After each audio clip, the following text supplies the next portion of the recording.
भारत की सिफारती नाकामी की कुछ बात करते हैं। सिफारती तन्हाई में मुब्तला भारत के लिए एक और बड़ा धचका है कि सऊदी अरब और इराकी कंपनीज ने भारतीय कंपनी न्यारा को तेल की सप्लाई बंद कर दी है। मोदी सरकार की बदतरीन कारकर्दगी और बेजा हठधर्मी के बायस भारत सिफारती तन्हाई और मुआशी मुश्किलात का शिकार हो गया है। और आपको ये बताएं कि भारतीय कंपनी हर माह 20 लाख बैरल इराकी तेल दरामद करती है और इसी तरह 10 लाख बैरल सऊदी खाम तेल आरामको से वो तेल हासिल करती है। तो जब ये तेल सप्लाई नहीं होगा तो आप अंदाज़ा करें कि भारत की इंडस्ट्री किस तरीके से और कितनी शदीद मुतासर होगी। इस पर हम बात करेंगे, इसका इम्पैक्ट क्या होने जा रहा है भारत पर। डॉक्टर मुनव्वर हुसैन साहब ने ज्वाइन किया है, जो कि IR एक्सपर्ट है। बहुत शुक्रिया डॉक्टर मुनव्वर साहब, आपने हमें वक्त दिया। सर, ये तो हम पैदर पे रिपोर्ट भी करते आ रहे हैं जिस तरीके से भारत सिफारती तौर पर तन्हाई का शिकार हो रहा है। शंघाई ताउन तंजीम में भी हमने देखा। अब मुआशी तौर पर ये एक बड़ा धचका है कि 20 लाख बैरल एक तरफ से, 10 लाख बैरल एक तरफ से आपको तेल की सप्लाई नहीं होनी है। आपने वजह फरमाया है। पहले तो ज़ोएब बहुत शुक्रिया, आप अपने प्रोग्राम में मदऊ किया। Thank you. देखें, ये भारत की 3D पॉलिसीज की वजह से है। और जब मैं 3D पॉलिसी की बात करता हूं तो इसका मकसद ये है कि डिसीड करना और कनिंग डिप्लोमेसी और तीसरा डेमोनाइजिंग अदर्स। और इसकी मिसालें मौजूद हैं। अब ये जो डिसीटिंग है, इसके हवाले से रशियन एक हाई डेलीगेशन पाकिस्तान आता है और पाकिस्तान को एक मैसेज कन्वे करता है कि हमें मालूम है कि इंडिया डबल गेम कर रहा है and therefore we want to have independent relationship with Pakistan. Cunning diplomacy जो कि बेस करती है चाणक्य स्कूल ऑफ थॉट पे और मैकियावेलियन फिलॉसफी के ऊपर, जहां पे आप देखते हैं कि जब भी मोदी साहब किसी दुनिया के लीडर से मिलते हैं तो उसको जप्पी डालने की कोशिश करते हैं, हाथ पकड़ कर रखते हैं, जबरदस्ती का मुस्कुराते हैं। और अब दुनिया के ऊपर ये आश्कार हो चुका है कि उनकी डिप्लोमेसी क्या है।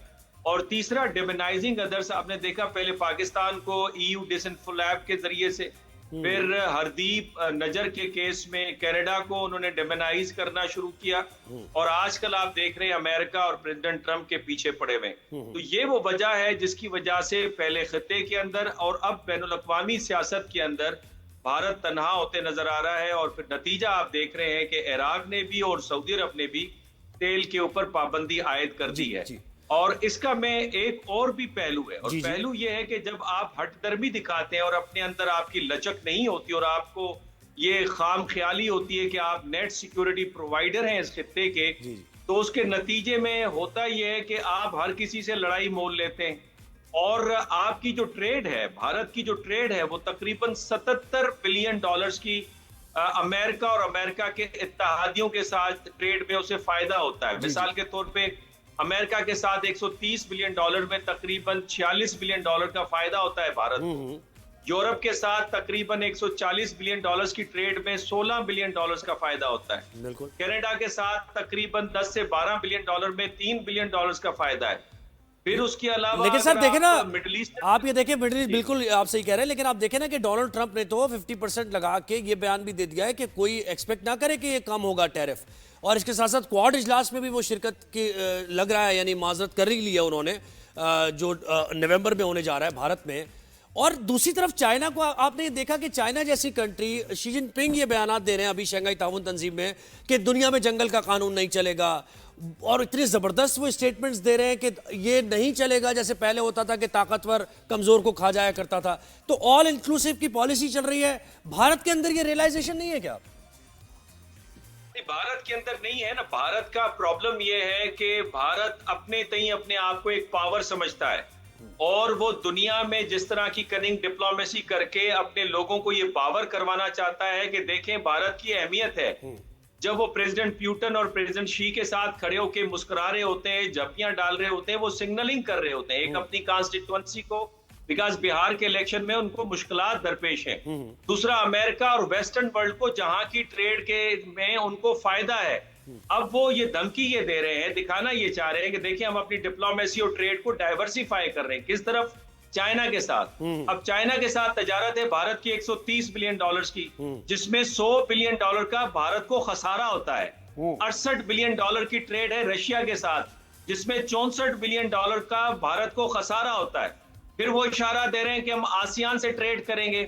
आसियान से उनकी ट्रेड है $146 बिलियन की, جس میں تقریباً $46 بلین کا بھارت کو خسارہ ہوتا ہے۔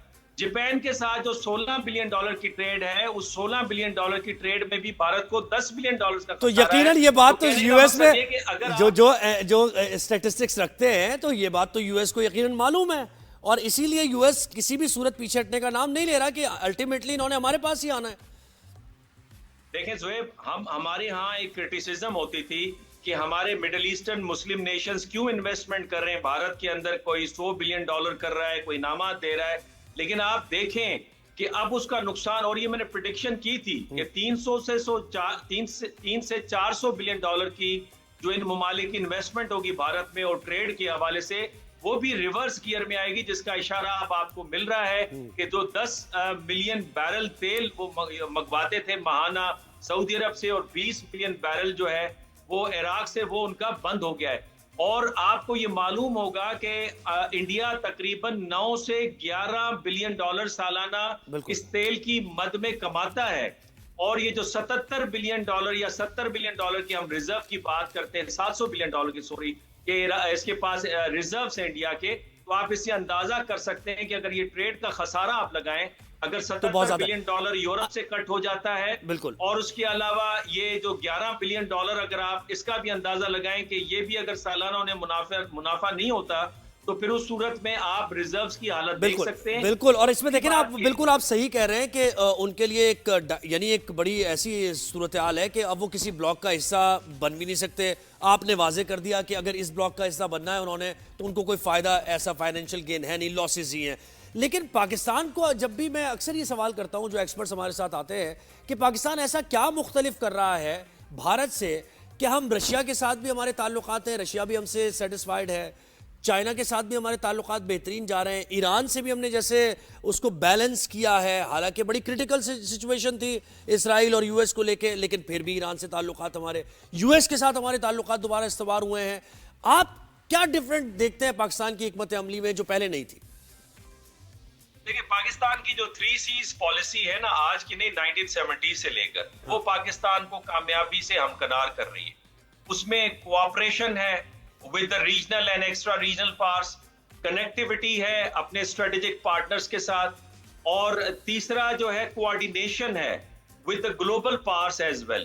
اور اسی کا نتیجہ ہے، ایک طرف بھارت کا چہرہ کھل کے سامنے آ گیا ہے، اور دوسرا پاکستان کی سنسیئرٹی اور پاکستان کا جو کوآپریٹو بیہیویئر ہے انٹرنیشنل اور ریجنل ایشوز کے اوپر، وہ پاکستان کو آگے لے کے جا رہا ہے۔ آپ کی ڈپلومیسی ہمیشہ جچی تلی رہی ہے، البتہ اس دفعہ ایک جو پلس پوائنٹ آپ کو مل رہا ہے وہ ملٹری ڈپلومیسی کا ہے، اور ملٹری ڈپلومیسی اس حد تک ایکٹیو ہے کہ وہ فیسلیٹیٹ کر رہی ہے، پش کر رہی ہے آپ کی اوور آل ڈپلومیسی کو، جس کے نتیجے میں آپ دیکھ رہے ہیں کہ اگر یو ایس ایران ٹینشن کم ہو رہا ہے تو آپ کی ملٹری ڈپلومیسی انوالوڈ ہے، اگر ٹیکنیکل انگیجمنٹ ہے چائنا اور یو ایس کے درمیان میں تو آپ کی ملٹری ڈپلومیسی اس کے اندر انگیج ہے۔ تو کہنے کا مقصد یہ کہ ملٹری ڈپلومیسی اس وقت کی کردار ادا کر رہی ہے، اور ہر لحاظ سے پاکستان ریلیونٹ نظر آ رہا ہے۔ سر بہت شکریہ، آپ نے ہمیں وقت دیا۔